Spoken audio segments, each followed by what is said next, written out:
এই সূরার মাধ্যমে বিশ্বনবীর হৃদয়টাকে আল্লাহ তাআলা একেবারে পরিচ্ছন্ন করে দিলেন। তো সূরাতুল ইনশিরাহ এটি কোরআনের সূরার ধারাক্রম অনুসারে 94তম সূরা। কততম? আমি প্রশ্ন করলে একটু আওয়াজ করে উত্তর করা লাগবে, পারা যাবে? এই সূরাটা 94তম সূরা। এই সূরাটা মাক্কি সূরা। এই সূরার আয়াত সংখ্যা হচ্ছে ৮। আমি প্রশ্ন করি, আপনারা উত্তর দেন। এই সূরাটা কততম সূরা? 94তম সূরা। এই সূরার আয়াত সংখ্যা? সূরাটি মাদানী সূরা। কি সূরা? মাক্কি সূরা। মনে থাকবে? এই সূরার ভেতরে আল্লাহ তাআলা বিশ্বনবী সাল্লাল্লাহু আলাইহি সাল্লামকে কনসোলেশন করেছেন, কন্ডোলেন্স করেছেন, সান্ত্বনা দিয়েছেন। এটা মোটিভেশনাল সূরা, এটা পেইন রিলিভিং সূরা। যাদের অন্তরে ব্যথা, জ্বালা, যন্ত্রণা, যারা কষ্টে জর্জরিত, তাদের জন্য এই সূরার ভেতরে পেইন রিলিফ পিল দিয়ে দিয়েছে কে? ইযা ইশতাদ্দাত বিকাল বালওয়া ফাফাক্কির ফি আলাম নাশরাহ ফাউসরুন বাইনা ইউসরাইনি ইযা ফাক্কারতাহু তাফরাহ। যখন তোমার মন খারাপ হয়, তুমি সূরা ইনশিরাহ তেলাওয়াত করো, কারণ সূরা ইনশিরাহর ভেতরে আল্লাহ এমন মোটিভেশনাল কথা রেখে দিয়েছেন, এমন ইন্সপায়ারেশন রেখে দিয়েছেন, আপনি পড়লেই আপনার হৃদয়টা শীতল হয়ে যাবে। এই সূরাটাকে আমরা 3 ভাগে ভাগ করব। এই সূরার প্রথম 4 আয়াতে আল্লাহ তাআলা বিশ্বনবীর প্রতি কি নেয়ামত দিয়েছেন সেটার বর্ণনা করেছেন। প্রথম 4 আয়াতে নেয়ামতের বর্ণনা, তারপরের 2 আয়াতে বিশ্বনবীকে দিয়েছেন সান্ত্বনা, আর শেষ 2 আয়াতে দিয়েছেন দিক নির্দেশনা। খেয়াল করে শুনেন, প্রথম 4 আয়াতে তিনি দিয়েছেন নেয়ামতের বর্ণনা, পরের 2 আয়াতে তিনি দিয়েছেন আমার প্রিয় নবীকে সান্ত্বনা, আর শেষ 2 আয়াতে তিনি বিশ্বনবীকে দিয়েছেন নির্দেশনা। দেখি মনে রাখতে পেরেছেন কিনা? প্রথম 4 আয়াতে নেয়ামতের বর্ণনা, পরের 2 আয়াতে সান্ত্বনা, শেষ 2 আয়াতে দিক নির্দেশনা। তার মানে প্রথম 4 আয়াতে মার্সি এন্ড দ্য বাউন্টিজ, পরের 2 আয়াতে condolence and consolation, and finally শেষ 2 আয়াতে গাইডলাইন। তো আসুন আমরা দেখি কি সান্ত্বনা দিল, কি নেয়ামতের বর্ণনা দিল। আল্লাহ বললেন, আলাম নাশরাহ লাকা সাদরাক। নবী হে, আমি কি আপনার হৃদয়কে উন্মোচিত করে দেইনি? আমি কি আপনার বক্ষদেশকে প্রশস্ত করার মাধ্যমে সত্যকে আপনার সামনে তুলে ধরিনি? বিল ঈমান ও বিনূরিল কোরআন, কোরআনের নূর দিয়ে আর ঈমান দিয়ে আপনার হৃদয়টারে প্রশস্ত করে দিয়েছে কে? ফামাই ইউরিদিল্লাহু আন ইয়াহদিয়াহু ইয়াশরাহ সাদরাহু লিল ইসলাম। যাকে আল্লাহ হেদায়েত দিতে চায়, যাকে আল্লাহ হেদায়েতের পথের পথিক বানাতে চায়, তার জন্য, ইসলামের জন্য তার হৃদয়টাকে আল্লাহ খুলে দেন। বিশ্বনবীর হৃদয়টাও এরকম খুলে গেল। বিশ্বনবী টের পেলেন ইসলাম ছাড়া মানবতার মুক্তির আর কোনো সম্ভাবনা নাই। ইসলাম মানুষের মুক্তি নিশ্চিত করতে পারে। ইসলাম দিয়ে এই ঘুণে ধরা সমাজকে ঠিক করা যাবে। ইসলামকে যদি প্র্যাকটিস করা না যায়, তাহলে এই মজুদদারির যে সমস্যা বাংলাদেশে চলছে, এটাকে বন্ধ করা যাবে না। ইসলাম থেকে প্রেসক্রিপশন না নিলে চাঁদাবাজি বন্ধ হবে না, টেন্ডারবাজি বন্ধ হবে না, শুধু দুদকের অফিস থেকে বসে বসে দুর্নীতি দমন করা যাবে না। এজন্য ইসলাম থেকে প্রেসক্রিপশন নিতে হবে। আল্লাহ তাআলা বললেন, আলাম নাশরাহ লাকা সাদরাক। নবী হে, ইসলামের জন্য আপনার হৃদয়টাকে কি আমি খুলে দেইনি? সত্য কি আপনার সামনে আমি তুলে ধরিনি? আপনাকে আমি আলাম নাজআলকা আহলাল হিম্মা, আপনার কি হিম্মতওয়ালা আমি বানাইনি? ইসলাম যখন আপনার হৃদয়ে ক্লিয়ার, আপনি বিশাল শক্তির সামনে দাঁড়িয়ে হাজার মানুষের সামনে ইসলামের পক্ষে কথা বলবেন, আপনি কাউরে ভয় পাবেন না। চিল্লায় বলেন ঠিক কি না?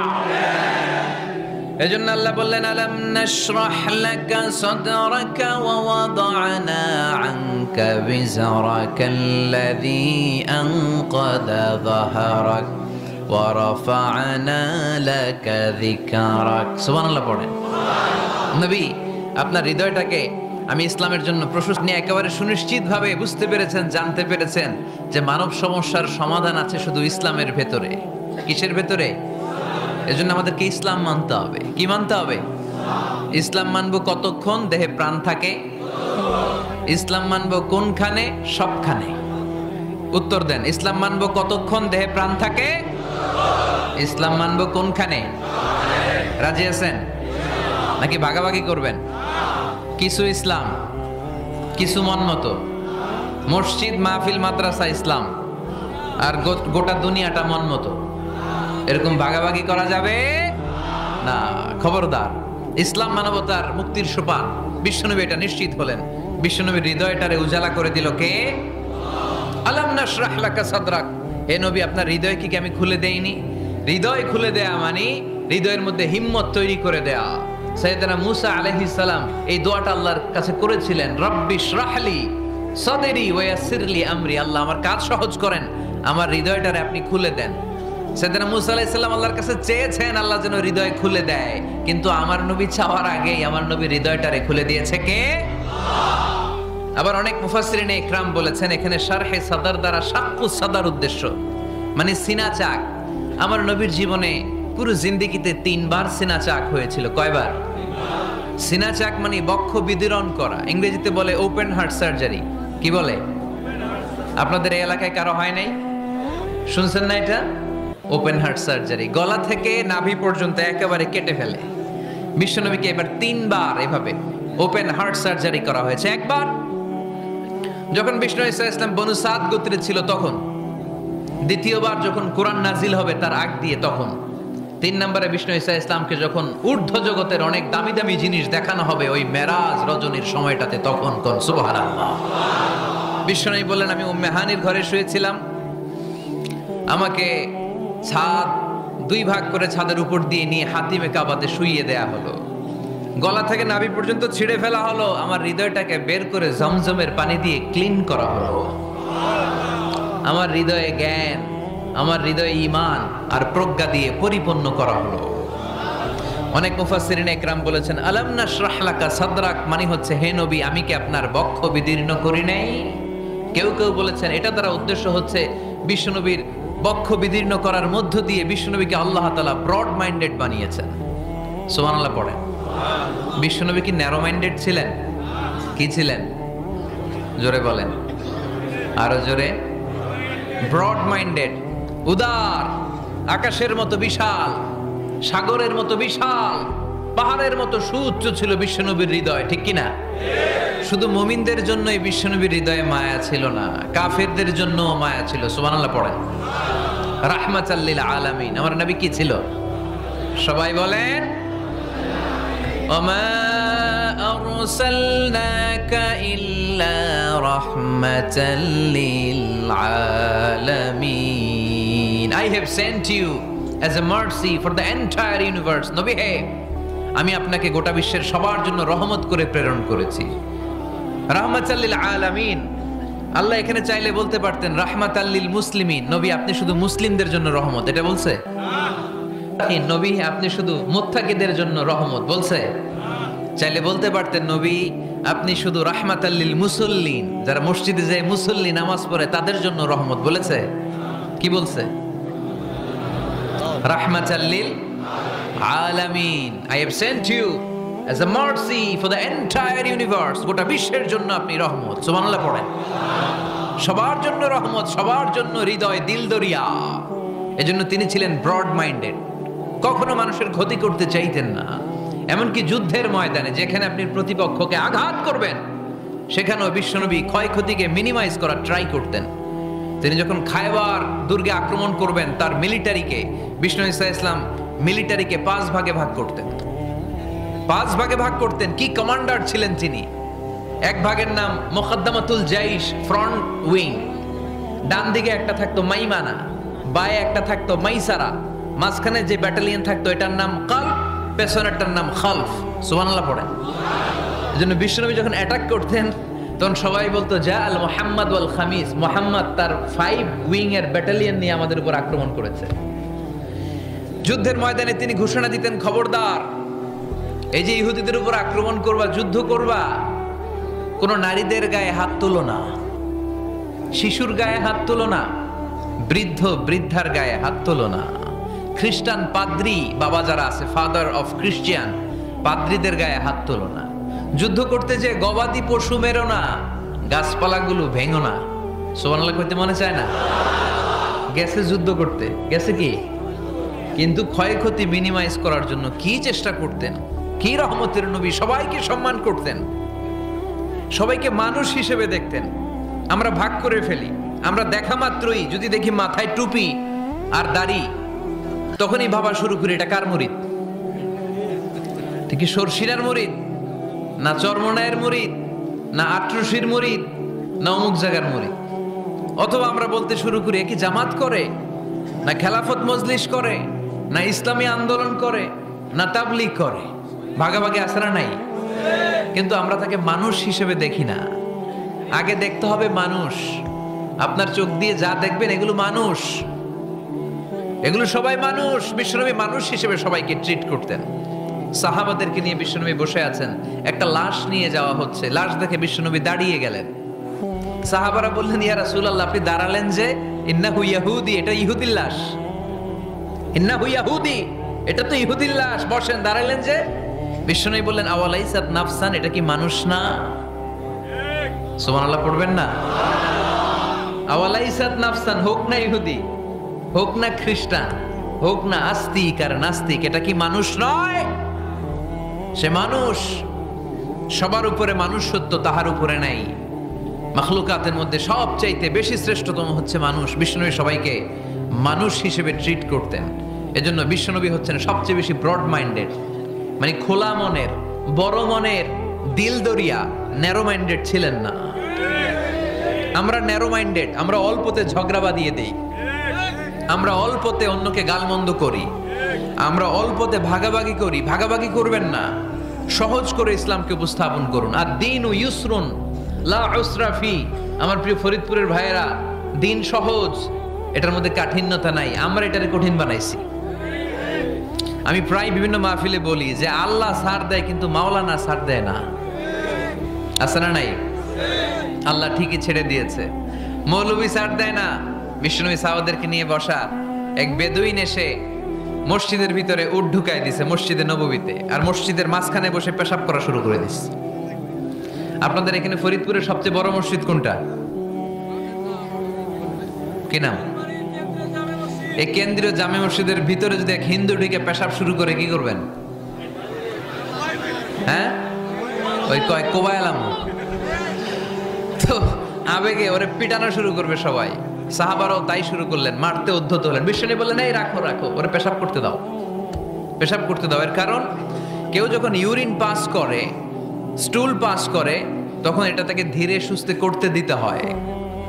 এজন্য টয়লেটে কেউ ঢুকলে জোরে বাড়ি দিবেন না। তাহলে খবর আছে, কাশি দিবেন, যে একটু কাশি দিবেন এরকম, হ্যাঁ, তো এরকম কাশি দিবেন। অথবা পায়চারি করবেন। যদি পায়চারি করেন তাহলে সে বুঝবে সামওয়ান ইজ ওয়েটিং আউটসাইড, সামনে একজন ওয়েটিং করতেছে বাইরে, আমাকে বেরোতে হবে। কিন্তু আপনি যদি ওরা ডাক দেন, কুদ্দুস রে, কুদ্দুস কইবা আমি নাই, কারণ এটা ভয়ঙ্কর একটা বিষয়। আপনি যখন ইউরিন পাস করছেন, খুব স্মুথলি করতে হয়, তখন ডাক দিলে পেশাব আটকায় গেলে আপনার ভয়ঙ্কর রোগ হতে পারে।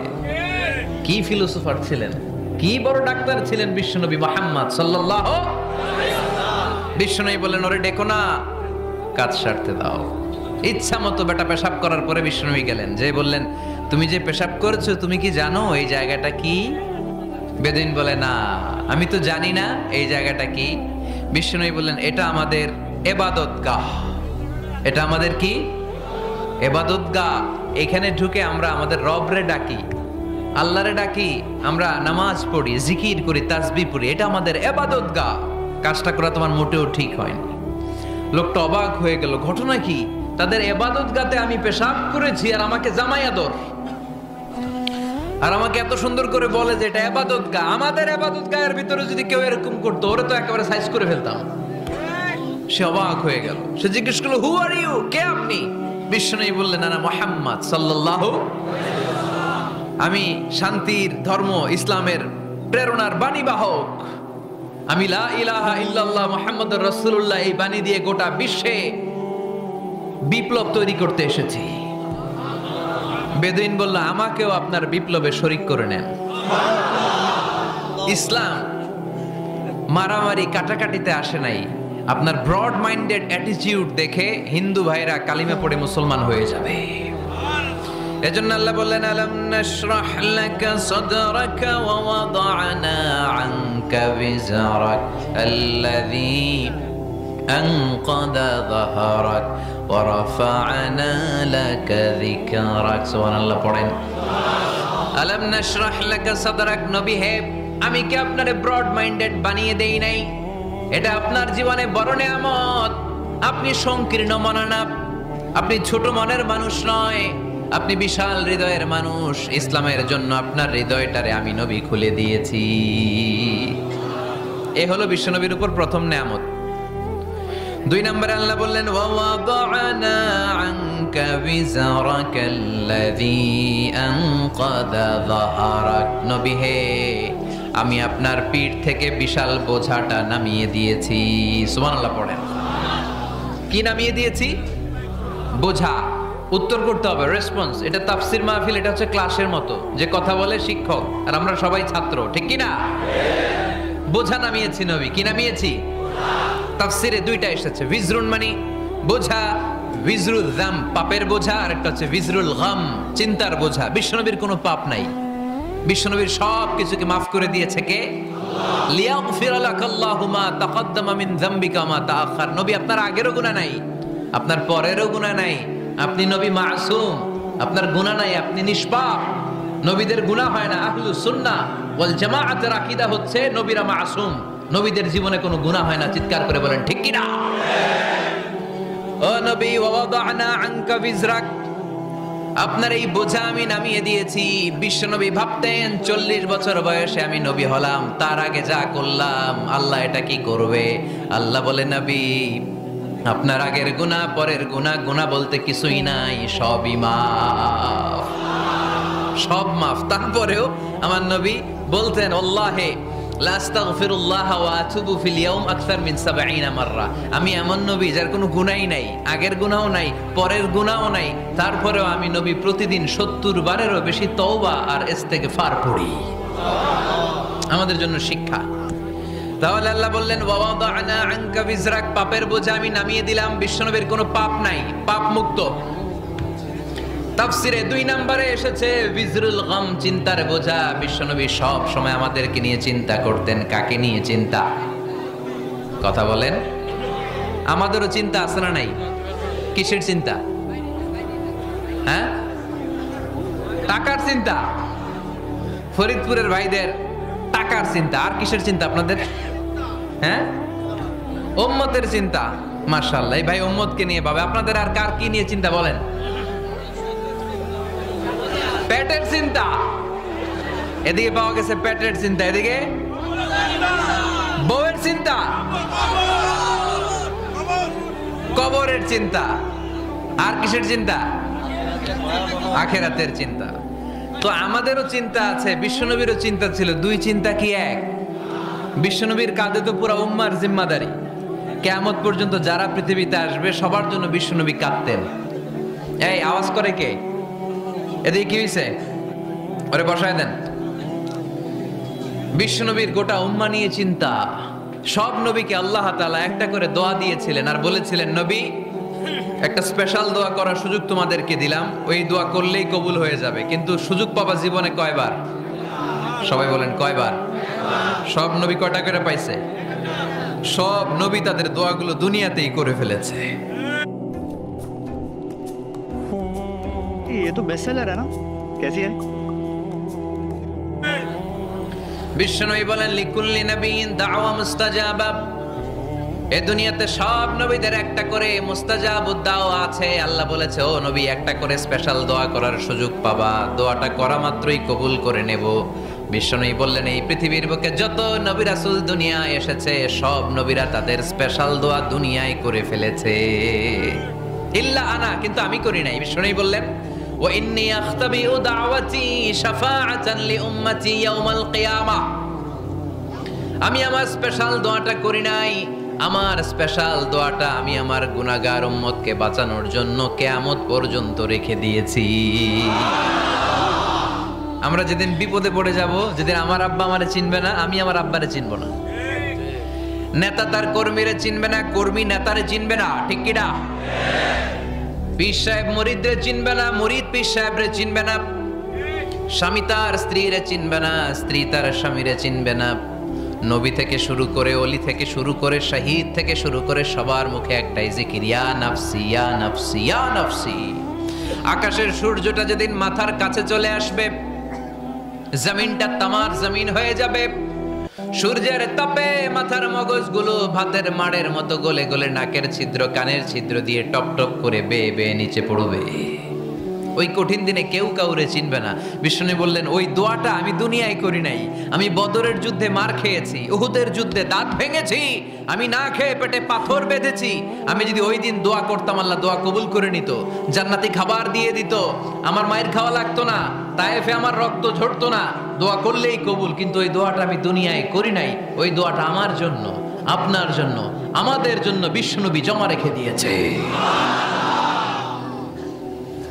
এজন্য বিশ্বনবীর চিন্তা আর আমাদের চিন্তা এক চিন্তা না, বিশ্বনবীর পুরা উম্মতের চিন্তা।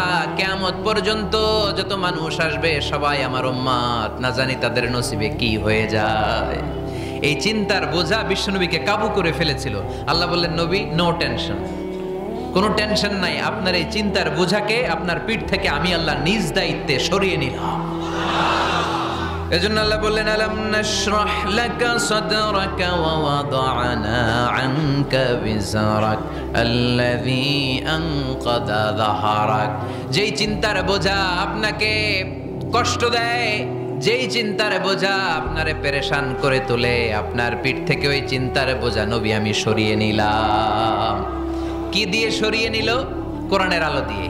আওয়াজ করে বলতে হবে, কি দিয়ে?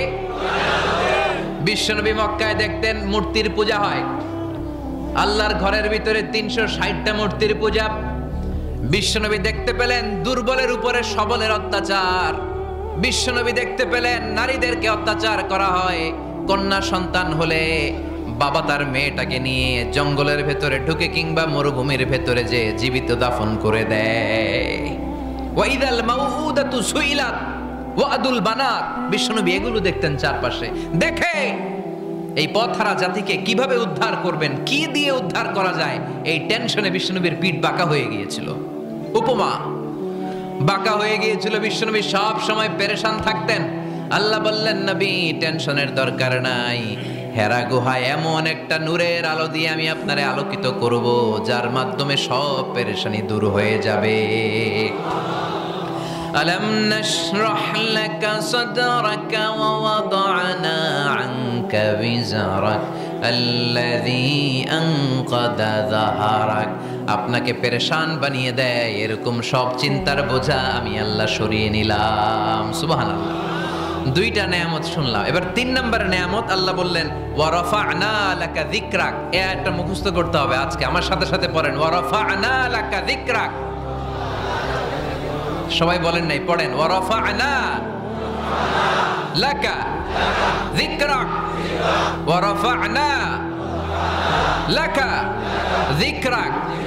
নবী হে, আপনার সম্মানকে আমি আকাশচুম্বী করেছি। I have dignified your status high and high, the highest peak. আপনার মর্যাদা উঠাতে উঠাতে আকাশ বাতাস ছাপিয়ে, সাত আকাশ কাঁপিয়ে আরশের উপরে নিয়ে গিয়েছি। আপনার মর্যাদা আমার পরপরই, স্রষ্টার পরে পুরো সৃষ্টিকুলের উপরে বিশ্বনবীর মর্যাদা আছে না নাই? এজন্য আল্লাহ বললেন, ওয়া রাফা'না লাকা যিকরাক। ও নবী, আপনার মর্যাদা সম্মান আমি আকাশচুম্বী করেছি। আপনার সুনাম, সুখ্যাতি, মান, মর্যাদা আমি গোটা বিশ্বে ছড়াইয়া দেব। এ আয়াত যখন নাজিল হলো, কাফেররা হাসতে শুরু করলো। কাফেররা বলে, মোহাম্মদ বেটা বলে কি, ও জানে বাঁচবে কিনা ওইটাই তো সন্দেহ। আমরা যেই ষড়যন্ত্র পাকাচ্ছি, ও জানে বাঁচবে কিনা সে এটাই সন্দেহ, তার নাম গোটা বিশ্বে ছড়াবে কি করে আমরা দেখে নেব। আল্লাহ বলেন, তোরা আমার নবীর সুনাম সুখ্যাতি ছড়ানোর ব্যাপারে বাধা তৈরি করবি, তোরা আমার নবীর ব্যাপারে অপপ্রচার চালাবি, তোদের অপপ্রচারকেই আমি আমার নবীর প্রচার মাধ্যম বানিয়ে দেব। তোরা করবি অপপ্রচার।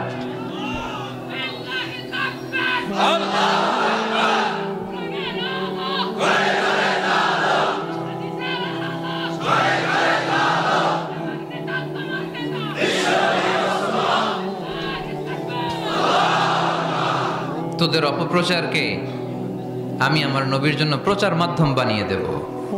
এরকম অনেক সময় হয় না যে কেউ কেউ অপপ্রচার করে কারো বিরুদ্ধে, এটা তার জন্য প্রচার হয়ে যায়। তার পাবলিসিটি হয়ে যায়, তার আলাদা করে প্রচার বিভাগের টিম তৈরি করা লাগে না, তার বিরোধীরাই তার প্রচার বিভাগের কাজে নেমে পড়ে। বিশ্বনবী বললেন তোরা, আল্লাহ বললেন তোরা আমার নবীর সুনাম সুখ্যাতিকে থামাবি, তোদের মাধ্যমে আমি বিশ্বনবীর সুনাম সুখ্যাতি গোটা বিশ্বে বুলন্দ করে দেব। আবু জাহেল ঘোষণা দিল, খবরদার, হজের মৌসুম, হাজী সাহেবরা গোটা বিশ্ব থেকে আসবে, আমার দলের কর্মীরা তোরা যেটা করবি সেটা হচ্ছে হাজীদের কাছে যে বলবি মক্কায় নতুন এক পাগল আসছে, নতুন এক জাদুকর আসছে, নাম মোহাম্মদ। নাউজুবিল্লাহ পড়বেন না? খবরদার হাজী সাহেবেরা, এই পাগলের কাছে যেও না। সব হাজিরা গোটা বিশ্ব থেকে এসে মক্কার মিনা প্রান্তরে তাঁবুর ভিতরে ঢুকেছে, আর আবু জাহেলের টিম মেম্বাররা সব তাঁবুর ভিতরে উকি মাইরা কয়, খবরদার, নতুন পাগল আইছে। সবাই কয় নাম কি? কয় মোহাম্মদ। নতুন পাগল এসেছে, নাম মোহাম্মদ। নতুন জাদুকর এসেছে, তার নাম মোহাম্মদ। খবরদার, তার কাছে যেও না, তার কথা শোনো না, শুনলে তোমরাও পাগল হয়ে যাবা, তোমরাও পাগল হয়ে যাবা। সে এত বড় জাদুকর, মুহাম্মদ সাল্লাল্লাহু আলাইহি ওয়াসাল্লাম এত বড় জাদুকর, তার জাদু দেখলে, তার কথা শুনলে হাজবেন্ড ওয়াইফের মধ্যে সম্পর্ক বিচ্ছিন্ন হয়ে যায়। সে এত বড় জাদুকর, তার কথা শুনলে বাবা আর ছেলের সম্পর্ক ছিন্ন হয়ে যায়। সে এত বড় জাদুকর, তার কথা শুনলে বন্ধু বন্ধু আলাদা হয়ে যায়। খবরদার হাজী সাহেবরা, তোমরা হজ করতে এসেছো, করো, জমজমের পানি খাও আর খেজুর নিয়ে যাবা বাড়িতে, কিন্তু মুহাম্মদ সাল্লাল্লাহু আলাইহি ওয়াসাল্লামের কাছে যাওয়া যাবে না। আচ্ছা, আপনারা বুঝে শুনে উত্তর দেন। এই যে লক্ষ লক্ষ হাজী মিনার তাঁবুতে বসা, আর আবু জাহেলের লোকটা যে বললো নতুন জাদুকরের নাম মোহাম্মদ, তার কাছে যেও না, এই লক্ষ লক্ষ হাজিরা এর আগে জীবনেও মুহাম্মদ সাল্লাল্লাহু আলাইহি ওয়াসাল্লামের নাম শুনছে? তার মানে মুহাম্মদ সাল্লাল্লাহু আলাইহি ওয়াসাল্লামের নাম তাদের কানে পৌঁছে দেওয়ার দায়িত্ব আবু জাহেল নিজেই নিয়ে নিয়েছে। চিল্লায় এখন ঠিক কি না? প্রচার হয়ে গিয়েছে। আর সবাই মনে মনে ভাবে, কয় কি এত বড় জাদুকর, হজ করি আর না করি এর না দেখা যাওয়া যাবে না। হজ তাড়াতাড়ি কোন রকম সাইরা এই জাদুকরের কাছে আগে যাব, দেখি কেমন জাদু দেখায়, দেখি কত বড় ম্যাজিশিয়ান, দেখি তো কত বড় পাগলের। কারণ আল ইনসানু হারিসুন আলা মা মুনিআ, মানুষকে যেটা নিষেধ করা হয় বেশি, মানুষ এটা করতে চায়। যদি বলি ওদিকে যাবি না, ওর বাপের কিরা ওদিকে যাবে, ঠিক কি না? এটা আমাদের স্বভাব, আমাদের খাসলা, আমাদের বৈশিষ্ট্য, যেটা আমাদেরকে নিষেধ করা হয় বেশি, ওটা করতে মন চায়। সব হাজিরা মনে মনে ভাবলো আমরা যাব। তোরা যতই বলিস না কেন, যাব, হজের পরে অবশ্যই যাব। দেখা গেল হজের পরে বিশ্বনবী মুহাম্মদুর রাসূলুল্লাহ সাল্লাল্লাহু আলাইহি ওয়াসাল্লামের বাড়ির সামনে বিশাল বড় গ্যাদারিং শুরু হয়েছে। সবাই লাইন ধরে দেখা করতে গেছে। দেখা করতে যে বিশ্বনবীর চেহারা দেখে প্রথম নজরে সব পাগল। চাঁদের চেয়ে সুন্দর তুমি নবী আমার কামলিওয়ালা, চাঁদের চেয়ে সুন্দর তুমি নবী আমার কামলিওয়ালা, দু জাহানের বাদশাহ তুমি প্যারা নবী সাল্লাল্লাহু আলা, দু জাহানের বাদশাহ তুমি প্যারা নবী সাল্লাল্লাহু আলা, চাঁদের চেয়ে সুন্দর তুমি নবী আমার কামলিওয়ালা। সুবহানাল্লাহ পড়েন। এত সুন্দর চেহারা, বিষ্ণু ঈসা ইসলামের চেহারার মতো এরকম চেহারার মানুষ পৃথিবীতে আছে? দ্বিতীয়টা, অনেকে বলে সাইয়েদনা ইউসুফ আলাইহিস সালামের চেহারা নাকি বেশি সুন্দর। সুন্দর ঠিক, কিন্তু আমার নবীর চাইতে বেশি নয়। বিষ্ণু বলতেন আনা মালিহুন ওয়া আখি ইউসুফু সাবিহুন, আমার ভাই ইউসুফ হচ্ছে সবিহ, সবিহ মানে সাদা সুন্দর ধবধবে, আর আমি হচ্ছে মালিহ, মালিহ মানে এসেছে মিলহন থেকে, মিলহন মানে লবণ, মানে লাবণ্যময় সুন্দর। আমার ভাই ইউসুফ নবী সাদা সুন্দর, আমি লাবণ্যময় সুন্দর। কোনটার দাম বেশি? লাবণ্যময় সুন্দরের দাম বেশি। সাইয়েদনা ইউসুফ আলাইহিস সালামের চেহারা দেখে মিশরের মেয়েরা লেবু কাটতে যে বা কমলা কাটতে যে, আনার কাটতে, কমলা কাটতে যে আঙ্গুল কেটে ফেলেছিল। কোরআন তার সাক্ষী। ওয়া কাত্তা'না আইদিয়াহুন। আম্মাজান আয়েশা রাদিয়াল্লাহু তাআলা আনহা যখন এই ঘটনা শুনেছেন, তিনি মিশরের মেয়েদেরকে ডাক দিয়ে বলেছেন, ও মিশরের মেয়েরা, তোমরা ইউসুফ নবীর সৌন্দর্য দেখে লেবু কাটতে যে আঙ্গুল কেটেছ, আমার স্বামী প্যারা নবী মুহাম্মদ রাসূলুল্লাহর চেহারা যদি তোমরা দেখতা তাহলে লেবু কাটতে যে আঙ্গুল নয় কলিজাটা কেটে টুকরা টুকরা করে দিতা। আবার আম্মা জান আয়েশা বলতো লাকুম শামসুন ওয়া লানা শামসুন, তোমাদের জন্য একটা সূর্য আছে কিন্তু আমি আয়েশার জন্য আলাদা একটা সূর্য আছে। তোমাদের সূর্যটা প্রতিদিন সকালবেলা পূর্ব আকাশে উদিত হয়ে গোটা দুনিয়াটারে আলোকিত করে দেয়, আর আমার সূর্যটার নাম হলো মুহাম্মদ সাল্লাল্লাহু আলাইহি ওয়াসাল্লাম। মসজিদে নববীতে এশার নামাজের পরে আমার সূর্যটা আমার ঘরে উদিত হয়। তোমাদের সূর্য সকালবেলা পূর্ব আকাশে উঠে গোটা দুনিয়াটারে আলোকিত করে, আমার সূর্য মুহাম্মদ এশার নামাজের পরে আমার ঘরের ভেতরে যখন উকি দেয় আমার পুরো ঘরটারে আলোকিত করে দেয় কে? এত সুন্দর চেহারা ছিল, ওনার চেহারার নূর দিয়ে হারানো সুই খুঁজে পেয়েছে বিশ্বনবীর স্ত্রীরা। চিল্লায় করে আল্লাহু আকবার। বিশ্বনবীর চেহারার সৌন্দর্যের সাথে কারো সৌন্দর্যের কোনো মিল হবে? No comparison with our beloved prophet Muhammad sallallahu alayhi wasallam.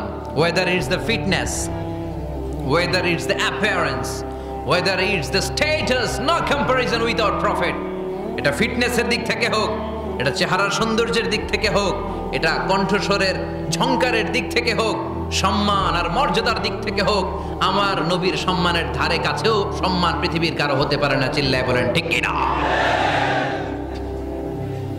এজন্য আল্লাহ বললেন ওয়া রাফা'না লাকা যিকরাক, নবী আপনার সম্মান বাড়াতে বাড়াতে আমি আকাশচুম্বী করেছি। লোকজন সব যে বিশ্বনবীর দরবারে লাইন ধরেছে, হাজিরা সব বিশ্বনবীর কাছে যে চেহারা দেখেই কুপকার, বাকি জিনিস তো পরে।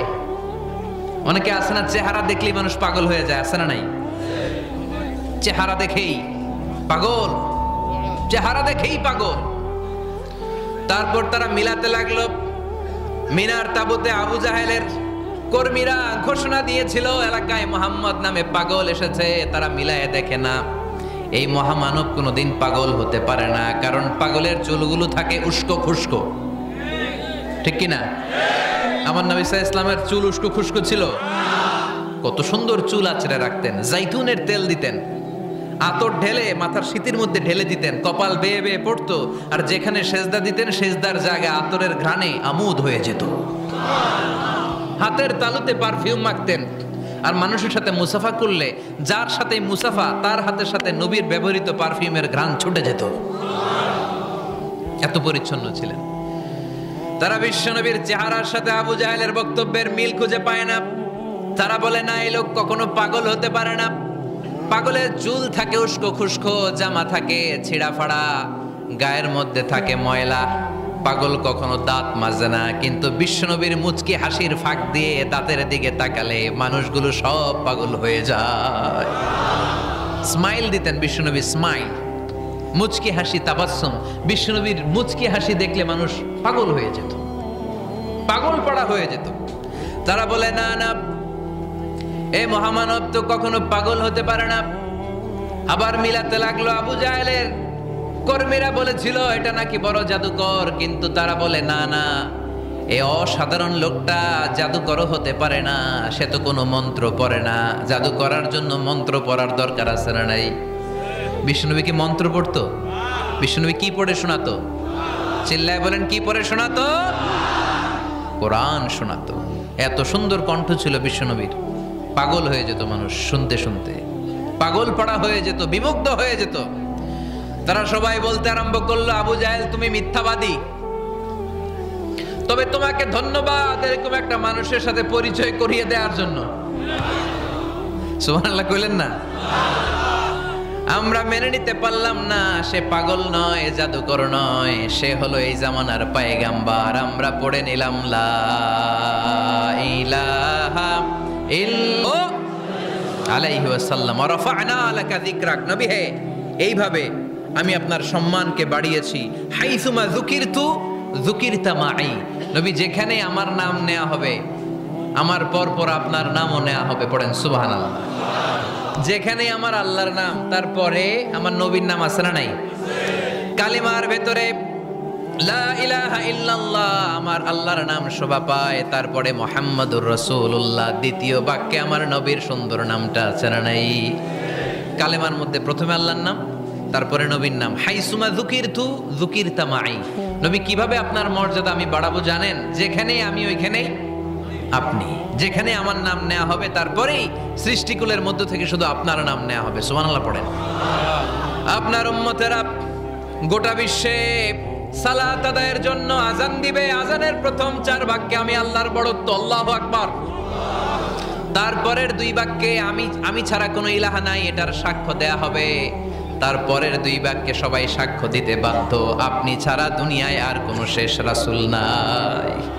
তার মানে আজানের মধ্যেও আমার আল্লাহর নামের পরে আমার নবীর নাম আছে না নাই?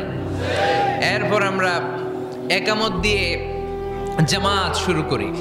এই জামাতের আগে যে একামতটা দেই, এই একামতেও আল্লাহর নামের পরে আমার নবীর নামটা আছে না নাই? আল্লাহু আকবার, আল্লাহু আকবার।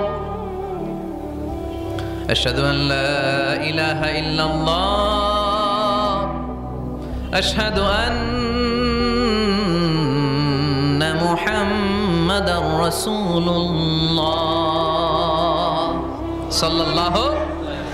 তার মানে আজানে আমার নামের পরে আপনার নাম, একামতে আমার নামের পরে আপনার নাম। নামাজের শেষে যখন আমরা শেষ বৈঠকে বসি, সেখানে বিশ্বনবীর উপর দুরূদ আছে না নাই? তার মানে সব জায়গায় বিশ্বনবীর নাম নেওয়াকে আবশ্যক করে দিয়েছে কে? নবী হে।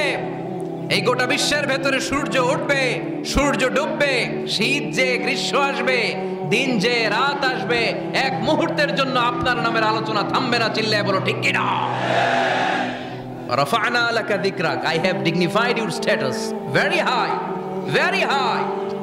অনেক উপরে নিয়েছি, আকাশ বাতাস ছাপিয়ে, 7 আকাশ কাঁপিয়ে আরশ পর্যন্ত আমি আপনার মর্যাদাকে বুলন্দ করেছি। এই পৃথিবীতে যত আসমানি কিতাব এসেছিল, সবগুলো আসমানি কিতাবে বিশ্বনবীর নাম উল্লেখ করেছে কে? তার মানে তাওরাতের ভেতরে বিশ্বনবীর নাম আছে না নাই? ইনজিলে, জাবুর, সুহুফে ইব্রাহিম, সুহুফে মূসা, আল্লাযী ইয়াজিদুনাহু মাকতুবান ইনদাহুম ফিত তাওরাতি ওয়াল ইনজিল। ইহুদিরা খ্রিস্টানরা বিশ্বনবীর মানতে চাইতো না। তারা বলতো, মুহাম্মদ তোমার নাম তো আমাদের কিতাবে নাই। বিশ্বনবী বললেন পড়ো। তারা পড়তে পড়তে বিশ্বনবীর জায়গাটা লুকিয়ে রাখতো। যেখানে বিশ্বনবীর নাম ওরা এভাবে ধরে রাখতো। বিষ্ণু ইসা ইসলাম এক সাহাবাকে বললেন, আমি তো ওদের ভাষা বুঝি না, তুমি ওদের ভাষা বুঝে দেখো কোন জায়গায় চোরামিটা করে।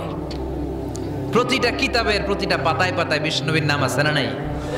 সাইয়েদনা আদম আলাইহিস সালাম থেকে শুরু করে ঈসা আলাইহিস সালাম পর্যন্ত যত নবী এসেছে, সব নবী সুসংবাদ দিয়েছে যে একজন নবী আসবে, যেই নবী আসার মধ্য দিয়ে এই আম্বিয়া আলাইহিমুস সালাম পৃথিবীতে আসার যে ধারাবাহিকতা, এই সিলসিলা, এই চেইনকে আল্লাহ তাআলা কাট আপ করে দিবে। সাইয়েদনা আদম তার বংশধরদেরকে বলেছে, নূহ আলাইহিস সালাম তার প্রজন্মকে বলেছে, ইব্রাহিম আলাইহিস সালাম তার জেনারেশনকে বলেছে, মূসা আলাইহিস সালাম বনি ইসরাইলকে শুনিয়েছে। সর্বশেষ সাইয়েদনা ঈসা আলাইহিস সালাম এসে বলেছে, ইয়াতি মিন বাদি ইসমুহু আহমদ, আমার পরে এমন এক নবী আসবে তার নাম, চিল্লায় বলেন, আহমদ বড় বিশ্বস্ত, সে কোন বন্ধু বলো বেশি বিশ্বস্ত, সে কোন বন্ধু বলো বেশি বিশ্বস্ত, কার কাছে মন খুলে দেয়া যায়, কার কাছে প্রাণ খুলে বলা যায়, হওয়া যায় অতি আশ্বস্ত, তার নাম আহমদ বড় বিশ্বস্ত। সুবহানাল্লাহ পড়েন।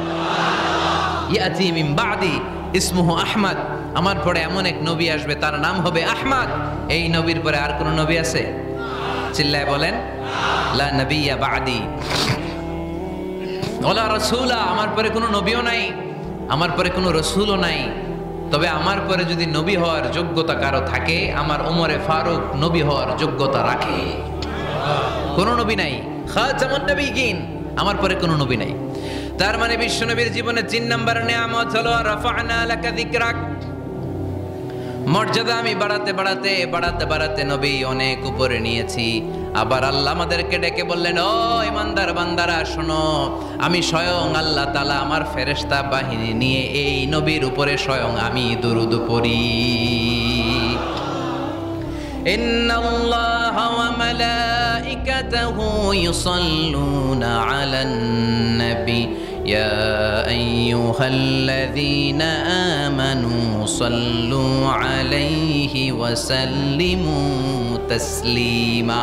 পড়েন আল্লাহুম্মা সাল্লি আলা মুহাম্মদ ওয়া আলা আলি মুহাম্মদ কামা সাল্লাইতা আলা ইব্রাহিম ওয়া আলা আলি ইব্রাহিম ইন্নাকা হামিদুম মাজিদ।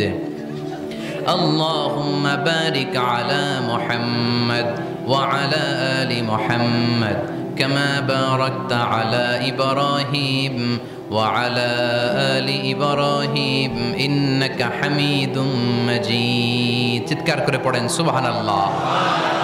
এমন নবী যে নবীর উপর আল্লাহ নিজেই দরুদ পড়ে, ফেরেশতারা পড়ে, এজন্য আমাদেরও পড়ার দরকার আছে না নাই? আবার আল্লাহ বললেন নবী আপনি এমন নবী যেই নবীকে আমি হাউজে কাউসার দিয়েছি, লক্ষ লক্ষ নবীদের কাউরে কিয়ামতের দিন আমি হাউজে কাউসারের মালিক বানাবো না, শুধুমাত্র কেবলমাত্র একমাত্র আপনি ছাড়া। ইন্না আ'তাইনাকাল কাউসার ফাসাল্লি লিরাব্বিকা ওয়ানহার ইন্না শানিআকা হুয়াল আবতার। সুবহানাল্লাহ পড়ে। এই হাউজে কাউসারের পানি খেতে চান, পান করতে চান? বিশ্বনবী না দিলে খাইতে পারবো আমরা? হাউজে কাউসার পান করতে চান কারা? হাত তুলে দেখান।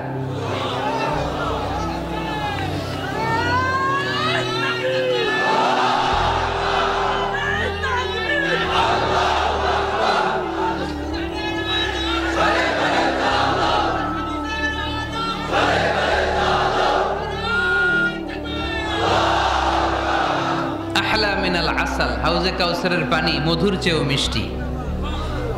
আবরাদু মিনাস সাল, বরফের চাইতেও ঠান্ডা। আবিয়াদু মিনাল লাবান, দুধের চাইতেও সাদা। মান শারিবা মিনহা শারবাতান লাম ইয়াজমা আবাদা, এক ঢোক হাউজে কাউসারের পানি যে খাবে চিরকালের জন্য তার গলার তৃষ্ণা মিটে যাবে। ওই হাউজে কাউসার বিশ্বনবীকে দিয়ে বিশ্বনবীর মর্যাদা বাড়িয়েছে কে? আবার আল্লাহ বললেন নবী পৃথিবীর অনেক নবীকে আমি নৈতিক বিজয় দান করেছি, কিন্তু সবাইকে আমি রাজনৈতিক বিজয় দান করি নাই। আপনাকে আমি এমন নবী করে দুনিয়ার বুকে পাঠিয়েছি, আপনাকে আমি নৈতিক বিজয় দান করেছি, পাশাপাশি রাজনৈতিক বিজয়ও দান করেছি। সুবহানাল্লাহ। বিশ্বনবী একাধারে যেমনি মসজিদে নববীর ইমাম ছিলেন, পাশাপাশি মদিনার রাষ্ট্রের প্রেসিডেন্ট ছিলেন, ঠিক কিনা? তার মানে ইমাম বা নেতা এমন হওয়া দরকার যে নামাজও পড়াতে পারে, আবার সমাজও শাসন করতে পারে, ঠিক কিনা? এমন নেতার দরকার আছে না নাই? এজন্য বিশ্বনবী বললেন রব্বি আদখিলনি মুদখালা সিদকিন ওয়া আখরিজনি মুখরাজা সিদকিন ওয়াজআলনি মিন লাদুনকা সুলতানান নাসীরা। ও আল্লাহ আপনি আমারে সত্যতার সাথে মক্কায় রাখেন, বের করলেও সত্যতার সাথে বের করেন, আর আপনি আমাকে বিজয়ী শক্তি দান করেন। বিজয়ী শক্তি, রাজনৈতিক শক্তি বিশ্বনবী আল্লাহ তাআলার কাছ থেকে দোয়া করে চেয়ে নিয়েছেন। চিল্লায় বলেন ঠিক কিনা? রাজনৈতিক শক্তির দরকার আছে না নাই? দরকার আছে? তা আস্তে করে বললেন কেন? রাজনৈতিক শক্তি থাকার দরকার আছে না নাই? দেখেন বাংলাদেশ সৃষ্টি হয়েছে কত সালে বলেন? কত সাল? বাংলাদেশের বার্থডে কবে?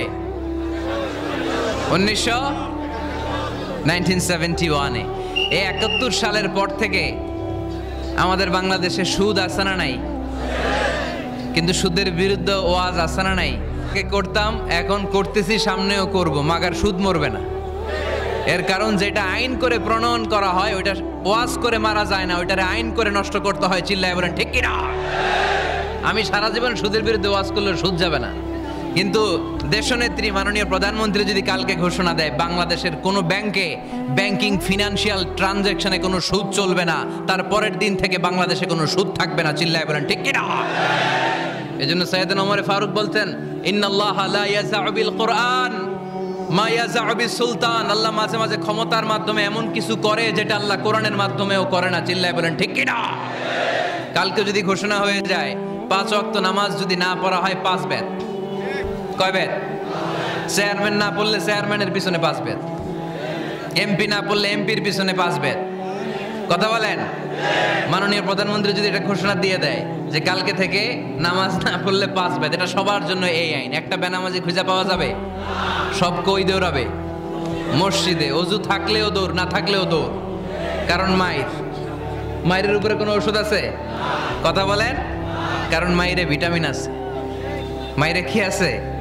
এজন্য ইন্নাল্লাহ লা ইয়াযআউ বিল কুরআন মা ইয়াযআউ বিস সুলতান, মাঝে মাঝে আল্লাহ ক্ষমতা দিয়ে এমন কিছু করে যেটা মাঝে মাঝে আল্লাহ কোরআন দিয়েও করে না। এজন্য অনেক নবীকে নৈতিক বিজয় দান করলো, বিশ্ব নবীকে শুধু নৈতিক বিজয় নয়, পাশাপাশি রাজনৈতিক বিজয়ও দান করেছে কে?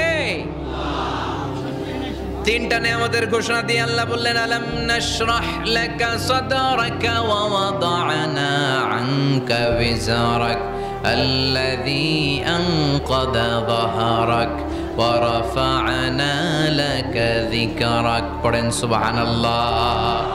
নবী হে, আপনার মর্যাদা আমি অনেক বাড়িয়েছি। আপনার কথা শুধু মুসলমানেরাই বলে না, হিন্দুরাও বলে, আছে না নাই? গতকাল এক হিন্দু ভাই আমার হাতে হাত রেখে শাহাদা বাক্য পাঠ করে গাজীপুরে মুসলমান হয়ে গেছে। বিশ্বনবীর কথাগুলো যখন তারা শোনে, তারা নিজেদেরকে ধরে রাখতে পারে না। আপনারা মহাত্মা গান্ধীর নাম শুনেছেন? তিনি ভারতের অবিসংবাদিত নেতা। বিশ্বনবীর ব্যাপারে কমেন্ট করেছেন যে এরকম নেতা পৃথিবীতে আর দ্বিতীয়টা কখনো হবে না। মহাত্মা গান্ধী কি মুসলমান না হিন্দু? গোটা বিশ্বের খ্রিস্টানরা বিশ্বনবীকে নিয়ে এখন মাতোয়ারা। মাইকেল এইচ হার্ট খ্রিস্টান, একটা বই লিখে গোটা বিশ্ব কাঁপিয়েছেন, দি 100 ranking of the most influential people and person in the world. পৃথিবী কাঁপানো 100 জন মনীষীর জীবনী নিয়ে একটা বই তিনি করেছেন। এই 100 জন মনীষীর জীবনীর মধ্যে যাকে নাম্বার 1 তিনি করেছেন, তিনি হচ্ছেন আমার নবী, আপনার নবী, প্যারা নবী, বিশ্বনবী মুহাম্মদুর রাসূলুল্লাহ সাল্লাল্লাহু আলাইহি ওয়াসাল্লামের। মাইকেল এইচ হার্ট কি মুসলমান? সে একজন খ্রিস্টান। তার মানে ওয়ারাফা'না লাকা যিকরাক, বিশ্বনবীর সম্মান শুধু আমাদের মুখ দিয়ে প্রচারিত হয় না, ইহুদি, খ্রিস্টান, বৌদ্ধদের মাধ্যমেও বিশ্বনবীর সম্মানকে বাড়িয়ে দিচ্ছে কে? I have studied him, the wonderful man, in my opinion, far from being antichrist, and he must be called the savior of humanity. খ্রিস্টানরা বলছে আমরা এই মুহাম্মাদের জীবনী গবেষণা করে পড়েছি, তাকে খ্রিস্টান বিরোধী বলা তো দূরের কথা, তাকে মানবতার ত্রাণকর্তা বলতে হবে। তিনি গোটা বিশ্বের জন্য সুপারম্যান হয়ে পৃথিবীতে এসেছে। As a father, as a teacher, as a lawgiver, as a lawmaker, Muhammad is the superman of the world. স্বামী হিসেবে, পিতা হিসেবে, নেতা হিসেবে, নবী হিসেবে মুহাম্মদ ইসলাম সাধারণ কোনো মানুষ নয়, তিনি গোটা বিশ্বের জন্য সুপারম্যান হয়ে পৃথিবীতে আগমন করেছে। ওয়ারাফা'না লাকা যিকরাক, নবী দুশ্চিন্তা করবেন না, টেনশন করবেন না, আমি আপনার সম্মানকে বাড়িয়ে দেব। এই তিনটা নিয়ামতের বর্ণনা সূরা ইনশিরাহের ভিতরে বর্ণনা করলেন কে? এরপরে রব্বুল আলামিন বিশ্বনবীকে নিয়ামতের বর্ণনার ঘটনা শুনিয়ে বিশ্বনবীকে সান্ত্বনা বাণী শোনাচ্ছেন আর পড়ছেন, ফা ইন্না মাআল উসরি ইউসরান, ইন্না মাআল উসরি ইউসরা। নবী গো, নিশ্চয়ই কষ্টের পরে আছে আনন্দ, দুঃখের পরেই আছে সুখ। সুবহানাল্লাহ। কষ্টের পরে আনন্দ, দুঃখের পরে, the struggle isn't permanent in our life. দুঃখ কষ্ট এটা আমাদের জীবনে পার্মানেন্ট না, এটা সাময়িক। আচ্ছা আওয়াজ করে উত্তর দেন তো, এক বছরে কয়দিন আপনাদের ফরিদপুরে? কয়দিন? 365 দিন। গত 365 দিনে না খেয়েছিলেন কয়দিন? 20 দিন, 30 দিন। তার মানে অল্প কিছুদিন না খেয়েছিলাম, সারা বছরই খেয়েছিলাম, ঠিক কিনা? আচ্ছা, তো 365 দিনে অসুস্থ ছিলেন কয়দিন?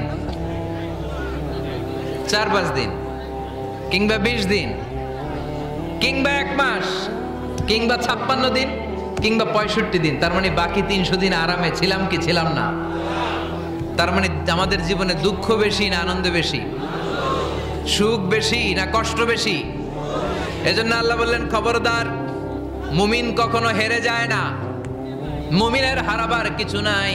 মুমিনের জীবনে যদি আনন্দ আসে, মুমিন শুকরিয়া করে, শুকরিয়া করলে সওয়াব আছে না নাই? আর মুমিনের জীবনে যদি দুঃখ আসে, মুমিন সবর করে, ধৈর্য ধরে, ধৈর্যেও সওয়াব আছে না নাই? তাহলে আমাদের সব দিক দিয়েই তো লাভ। আনন্দের দিনগুলাতে শুকরিয়া করব, আর দুঃখের দিনগুলাতে ধৈর্য ধরবো। দুইটার মধ্যে সওয়াব আছে না নাই?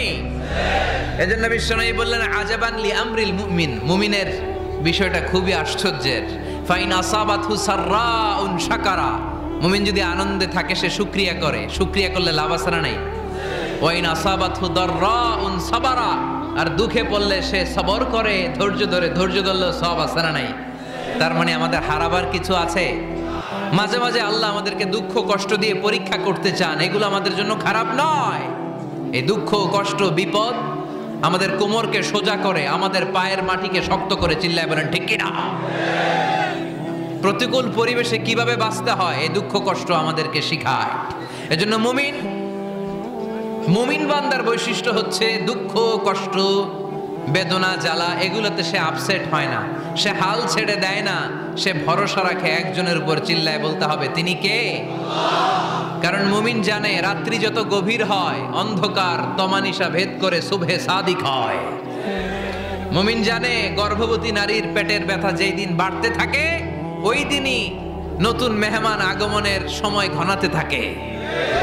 মুমিন জানে তার জীবনে দুঃখ কষ্ট বিপদ যত বাড়তে থাকে সুখের দিন কাছে আসতে থাকে। এজন্য মুমিনের হারাবার কিছু নেই। ফা ইন্না মাআল উসরি ইউসরা, ইন্না মাআল উসরি ইউসরা। নবী হে, কষ্টের পরেই আছে আনন্দ, দুঃখের পরেই আছে সুখ। আপনি সমস্যায় পড়েছেন, ওই সমস্যার সমাধানও আছে না নাই? এই পৃথিবীতে এমন কোন সমস্যা আছে যেটা সমাধান নাই? কথা বলেন। সমস্যা তৈরি করেছে কে? আবার সমাধানও দিয়েছে কে? আল্লাহ doesn't create a lock without its key. আল্লাহ কখনো চাবি না বানাইয়া ওইটার তালা বানায় নাই। কথা কন। তালাও যেহেতু আছে ওই তালার চাবিও বানিয়েছে কে? মা আনজালাল্লাহু দাআন ইল্লা আনজালাল্লাহু লাহু শিফা। আল্লাহ দুনিয়ায় এমন কোন রোগ পাঠায় নাই যেই রোগের ঔষধ বানায় নাই, এমন কোন রোগ নাজিল করে নাই যেই রোগের কোনো চিকিৎসা বানায় নাই, হয়তো সেটা আবিষ্কার হয় নাই। অনেকে ক্যান্সারের কথা বলতে পারেন যে হুজুর ক্যান্সার এমন রোগ, এই ক্যান্সার তার নাই কোনো অ্যান্সার, কিন্তু বিজ্ঞানীরা বলতেছে এটারও অ্যান্সার আবিষ্কৃত হচ্ছে। সুবহানাল্লাহ কইবেন না? কিছু কিছু ক্ষেত্রে হয়েও গিয়েছে। এজন্য দুঃখের পরেই আছে সুখ, কষ্টের পরেই আছে আনন্দ। এই দুনিয়াটাই এরকম, কষ্টের পরই আনন্দ। দেখবেন তারাবির নামাজ 20 রাকাত পড়তে কষ্ট লাগে না? কোমরে ব্যথা, হাঁটুতে ব্যথা, কিন্তু 20টা রাকাত যখন শেষ করে মসজিদ থেকে বের হই একটা আনন্দ আছে না নাই? কষ্ট করে পরীক্ষার জন্য প্রিপারেশন নিলেন আপনি কয়েক মাস, কিন্তু ফলাফল যখন ভালো হয় তখন একটা আনন্দ আছে না নাই? সারাদিন রোজা রাখলেন রমজানে, কি কষ্ট, তৃষ্ণায় গলা ফেটে যায়, কিন্তু ইফতারির সময় যখন রুহ আফজার শরবতটা খাই কেমন লাগে? একটা আনন্দ আছে না নাই? এজন্য আল্লাহ বললেন فإن مع العسر يسرا إن مع العسر يسرا। ও নবী, কষ্টের দিন মক্কায় অল্প কিছু দিন, মদিনাতে আনন্দের দিন অপেক্ষা করছে। আমাদের জীবনে যদি দুঃখ কষ্ট আসে আমরা ধৈর্য ধরবো, তাওয়াক্কুল করবো একজনের উপর, তিনি কে? কারণ আমরা বিশ্বাস করি কষ্টের দিন এটা চিরকালের জন্য নয়, সামনে আনন্দের দিন আমাদের জন্য সেট করে রেখেছে কে? তাহলে আমরা সূরাতুল ইনশিরাহ থেকে 3টা নিয়ামতের বর্ণনা শুনলাম, বিশ্বনবীকে কি সান্ত্বনা দেয়া হলো সেটা শুনলাম। এবার 2টা গাইডলাইন শুনে তাফসীর আমরা শেষ করব। শুনতেছেন? কষ্ট হচ্ছে তো উঠা বসা করতেছেন কেন? উঠলেন কারা কারা? শেষ করে দিব? দোয়া করে দেই। কি গাইডলাইন দিলেন শুনবেন? কে কে শুনবেন না হাত তোলেন। बैंक आपको लोन क्यों देता है? दोस्त है आपका भाई, बैंक क्यों देता है लोन? बैंक क्या इसलिए दे रहा है लोन के